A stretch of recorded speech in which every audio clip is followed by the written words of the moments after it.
In Jesus' day, the Jews were very familiar with what was called the mikvah. It was a Jewish ritual bathing. And so when Jesus ushered in baptism, it was nothing unusual to them. It was a very common thing. In fact, John the Baptizer was baptizing people down at the Jordan River. And they would come by the thousands, literally, to come there and be baptized. It was a very public place. It's where people came and they bought and they sold and they did their marketing and all of that. It was a very visible spot. That's important. When we baptize, we want to baptize in a visible spot.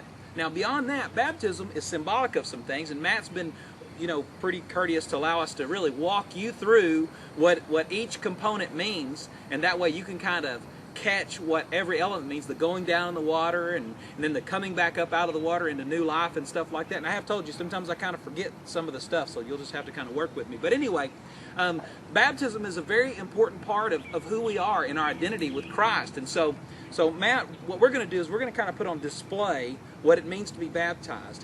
And the first component of baptism is actually it's a component of where the person goes down in the water. Matt, we're gonna show that, okay?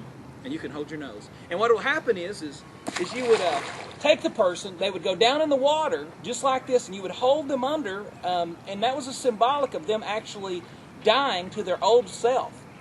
Their old life was dying. In fact, the Scripture says that we're baptized into Christ's death, which means that Christ Himself is the picture of what this baptism is all about.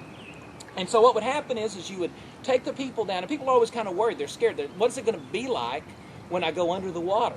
And they're concerned, what's the duration of time and those kind of things. You don't have to worry about that because we're very sensitive to the length of time when we would hold you underwater or anything like that, because we want it to be a symbol of your death, not the reality in itself. So you would go under the water, symbolic of your death, and then the rest would be coming up out of the water and newness of life and those kind of things. Baptism is an incredible thing. It's an incredible picture, and we're going to be doing that today.